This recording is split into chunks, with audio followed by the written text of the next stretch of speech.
ओम शांति। आज 10 सितंबर 2024। आज की साकार मुरली के अनमोल मधुर महावाक्य सुनेंगे। मीठे मीठे बाबा के मीठे बच्चे। माया को वश करने का मंत्र है।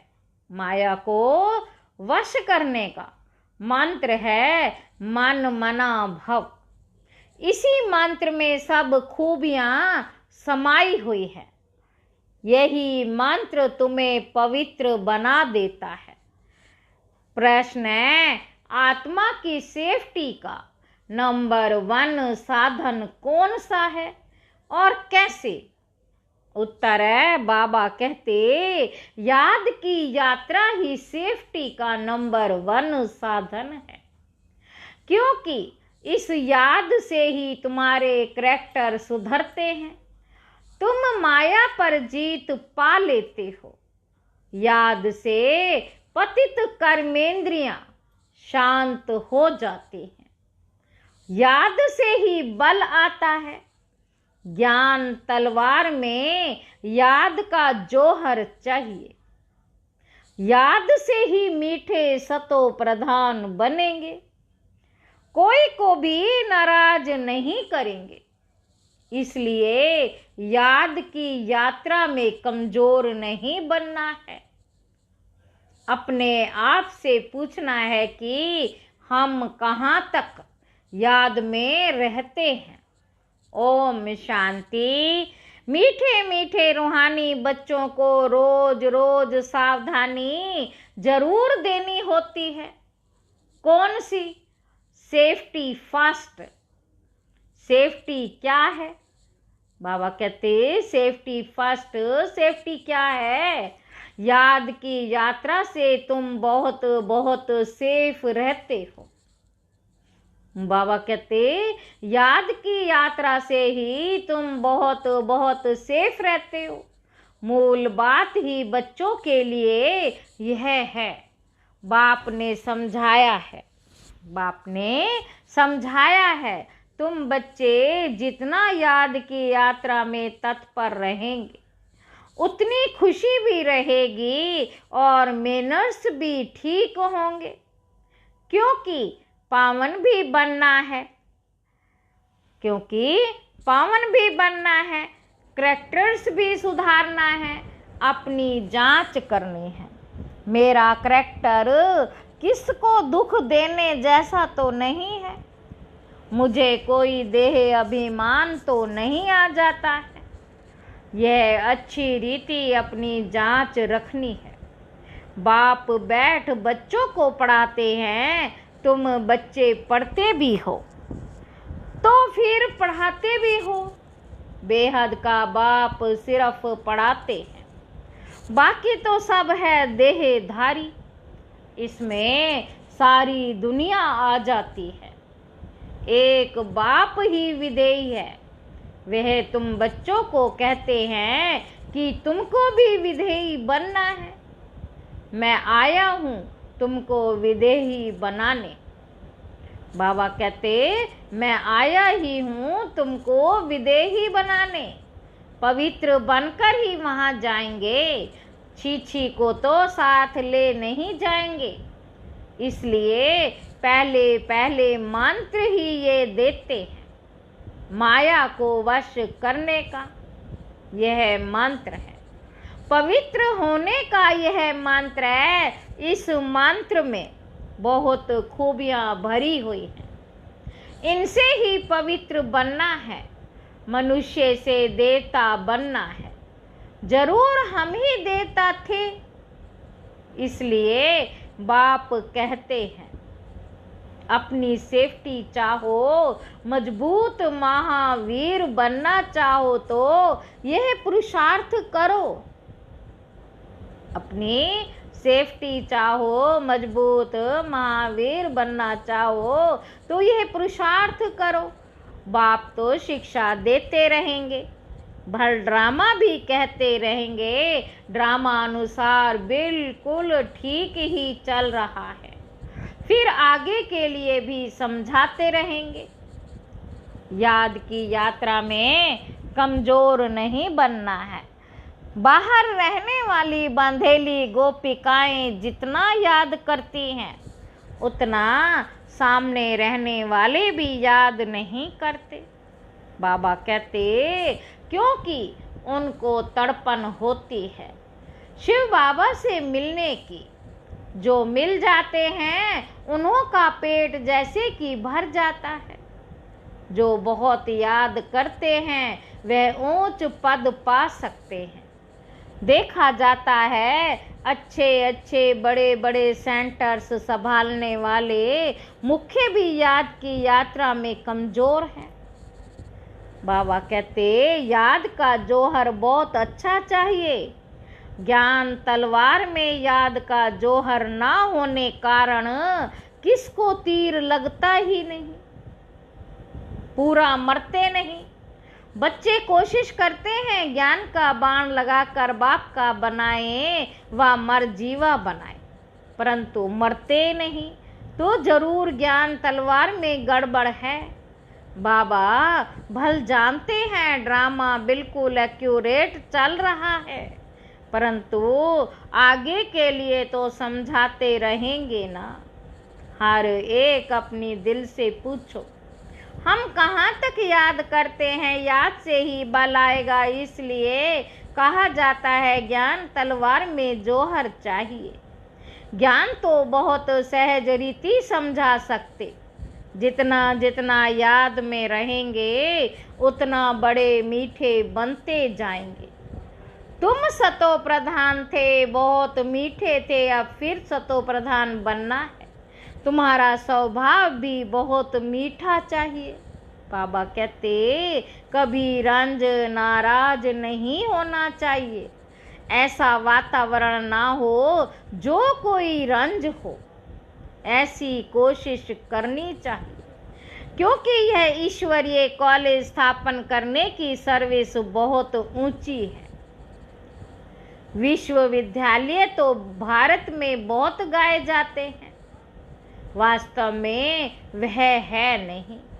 विश्वविद्यालय तो एक ही होता है, बाप आकर सबको मुक्ति जीवन मुक्ति देते। बाप जानते हैं सारी दुनिया के जो भी मनुष्य मात्र हैं सब खत्म होने हैं। बाप को बुलाया भी इसलिए है कि छीछी दुनिया का खात्मा और नई दुनिया की स्थापना करो। बच्चे भी समझते हैं बरोबर बाप आया हुआ है। अभी माया का पंप कितना, फॉल ऑफ पंपिया का खेल भी दिखाते हैं। बड़े बड़े मकान आदि बना रहे हैं, यह है पंप। सतयुग में इतने मंजिल के मकान बनते नहीं, यहाँ बनते हैं क्योंकि रहने के लिए जमीन कम है। विनाश जब होता है तब सब बड़े बड़े मकान भी गिर पड़ते हैं। आगे इतनी बड़ी बड़ी बिल्डिंग नहीं बनती थी। बॉम्ब्स जब छोड़ेंगे तो ऐसे गिरेंगे जैसे ताश के पत्ते गिरते हैं। इसका मतलब यह है नहीं कि वह मरेंगे बाकी दूसरे रह जाएंगे, नहीं। जो जहाँ होगा, चाहे समुद्र पर हो, पृथ्वी पर हो, आकाश में हो, पहाड़ों पर हो, उड़ रहा हो, सब खत्म हो जाएंगे। यह पुरानी दुनिया है ना। जो भी 84 लाख योनियां हैं ये सब खत्म हो जानी है। बाबा कहते वहाँ नई दुनिया में यह कुछ भी होगा नहीं। ना इतने मनुष्य होंगे, ना मच्छर जीव जंतु आदि, कुछ नहीं। यहाँ तो ढेर के ढेर हैं। अब तुम बच्चे भी देवता बनते हो तो वहाँ हर चीज सतो प्रधान होती। यहाँ भी बड़े आदमी के घर में जाएंगे तो बड़ी सफाई आदि रहती है। तुम तो सबसे जास्ती बड़े देवता बनते हो। बड़े आदमी भी नहीं कहेंगे तुम बहुत ऊंच देवताएं बनते हो, ये कोई नई बात नहीं है। 5000 वर्ष पहले भी तुम ये बने थे नंबरवार। ये इतना किचड़ा आदि वहाँ कुछ भी नहीं होगा। बच्चों को बड़ी खुशी होती है, हम बहुत ऊंच देवता बनते हैं। एक ही बाप हमको पढ़ाने वाला है जो हमको बहुत ऊंच बनाता है। पढ़ाई में हमेशा नंबर वार पोजीशन वाले होते हैं। कोई कम पढ़ते हैं, कोई जास्ती पढ़ते हैं। अब बच्चे पुरुषार्थ कर रहे हैं, बड़े बड़े सेंटर्स खोल रहे हैं, इसलिए कि बड़ों बड़ों को मालूम पड़े भारत का प्राचीन राजयोग भी गाया हुआ है। खास विलायत वालों को जास्ती उत्सुकता होती है राजयोग सीखने की। भारतवासी तो तमो प्रधान बुद्धि है, वे फिर भी तमो बुद्धि है, इसलिए उन्हों को शौक रहता है भारत का प्राचीन राजयोग सीखने का। भारत का प्राचीन राजयोग नामी ग्रामी है, जिससे ही भारत स्वर्ग बना था। बहुत थोड़े आते हैं जो पूरी रीति समझते हैं। स्वर्ग हेवन पास हो गया सो फिर होगा जरूर। हेवन अथवा पैराडाइज है सबसे वंडर ऑफ वर्ल्ड, सबसे वंडर ऑफ वर्ल्ड। स्वर्ग का कितना नाम बाला है। स्वर्ग और नरक, शिवालय और वैशाल्य बच्चों को अब नंबर वार याद है कि हमको अब शिवालय में जाना है। वहाँ जाने के लिए शिव बाबा को याद करना है, वही पंडा है सबको ले जाने वाला। शिव बाबा क्या है? पंडा, सबको ले जाने वाला। भक्ति को कहा जाता है रात, गान को कहा जाता है दिन। ये बेहद की बात है। नई चीज और पुरानी चीज में बहुत फर्क है, होता है। अब बच्चों की दिल होती इतने ऊंचते ऊंच पढ़ाई, ऊंचते ऊंच मकान में, ऊंचते ऊंच पढ़ाई, ऊंचे ते ऊंचे मकान में ना हम पढ़ाएं तो बड़े बड़े लोग आएंगे। एक एक को बैठ समझाना पड़ता है। वास्तव में पढ़ाई व शिक्षा के लिए एकांत में स्थान होते हैं। ब्रह्म ज्ञानियों के भी आश्रम शहर से दूर दूर होते हैं और नीचे ही रहते हैं, इतने ऊपर की मंजिल पर नहीं रहते। अभी तो तमो प्रधान होने से शहर में अंदर घुस पड़े हैं। बाबा कहते वह ताकत खत्म हो गई है, इस समय सबकी बैटरी खाली है। अब बैटरी को कैसे भरना है?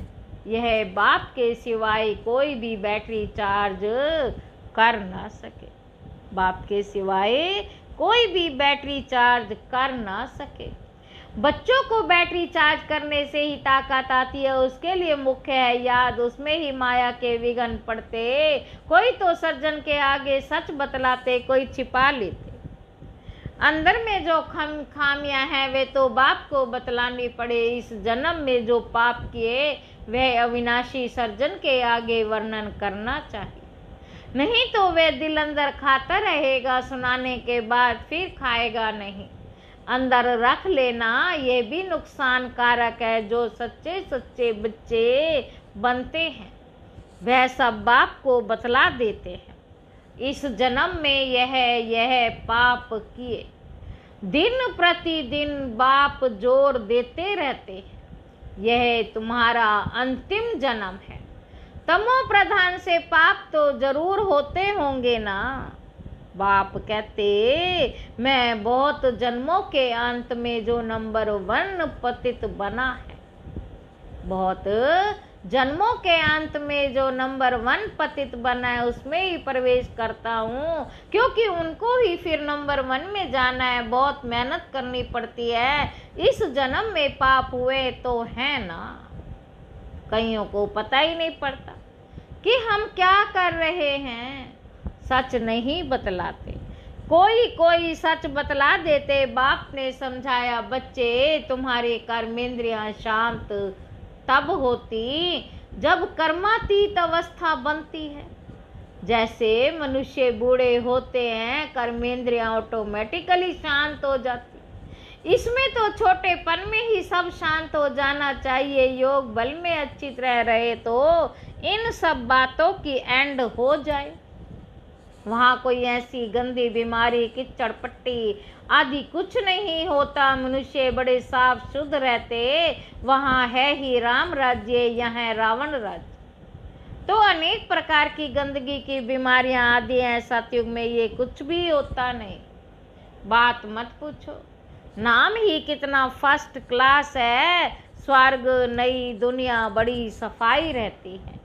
बाप समझाते हैं इस पुरुषोत्तम संगम युग पर ही तुम सब बातें सुनते हो। कल नहीं सुनते थे। कल मृत्यु लोक के मालिक थे, आज अमर लोक के मालिक बनते हो। निश्चय हो जाता है कल मृत्यु लोक में थे, अभी संगम युग पर आने से अमर लोक में जाने के लिए तुम पुरुषार्थ कर रहे हो। पढ़ाने वाला भी अब मिला है, जो अच्छी रीति पढ़ते हैं तो पैसा आदि भी अच्छा कमाते हैं। बलिहारी पढ़ाई की कहेंगे, यह भी ऐसे हैं, इस पढ़ाई से तुम बहुत ऊंच पद पाते हो। अभी तुम रोशनी में हो, ये भी सिवाय तुम बच्चों के और कोई को मालूम नहीं। तुम भी फिर घड़ी घड़ी भूल जाते हो, प्राणी दुनिया में चले जाते हो। भूलना माना प्राणी दुनिया में चले जाना। बाबा कहते अभी तुम संगम युगी ब्राह्मणों को मालूम है कि हम कलयुग में नहीं हैं। यह सदैव याद रखना है, हमें नए विश्व के मालिक बन रहे हैं, कि हम नए विश्व के मालिक बन रहे हैं। बाप हमको पढ़ाते ही हैं नई दुनिया में जाने के लिए। यह शुद्ध अहंकार, वह है अशुद्ध अहंकार। तुम बच्चों को तो कभी अशुद्ध ख्यालात भी नहीं आने चाहिए। पुरुषार्थ करते करते आखिर पिछाड़ी में रिजल्ट निकलेगी। बाप समझाते हैं कि इस समय तक सब पुरुषार्थी इम्तिहान जब होता है तो नंबर वार पास हो। इम्तिहान जब होता है तो नंबर वार पास हो, फिर ट्रांसफर हो जाते तुम्हारी है बेअद की पढ़ाई, जिसको सिर्फ तुम ही जानते हो। तुम कितना समझाते हो, नए नए आते रहते बेअद के बाप से वर्षा पाने के लिए भल दूर रहते, फिर भी सुनते सुनते निश्चय बुद्धि हो जाते हैं। ऐसे बाबा के सन्मुख भी जाना चाहिए। जिस बाप ने बच्चों को पढ़ाया, ऐसे बाप से सन्मुख तो जरूर मिलना चाहिए। समझ कर ही यहाँ आते हैं, कोई नहीं समझे हुए हैं तो भी यहाँ आने से समझ जाते। बाप कहते दिल में कोई भी बात हो समझ में नहीं आती हो तो भल पूछो। बाप तो चुंबक है ना, जिसकी तकदीर में वह अच्छी रीति पकड़ सकते हैं, तकदीर में नहीं है तो फिर खल्लास, सुना अनसुना कर देते। यहाँ कौन बैठ पढ़ाते, भगवान उनका नाम है शिव। शिव बाबा ही हमको स्वर्ग की बादशाही देते, फिर कौन सी पढ़ाई अच्छी तुम कहेंगे हमको शिव बाबा पढ़ाते, जिससे 21 जन्मों की बादशाही मिलती। ऐसे ऐसे समझाते ही ले जाते हैं, कोई तो पूरा ना समझने कारण इतनी सर्विस नहीं कर सकते।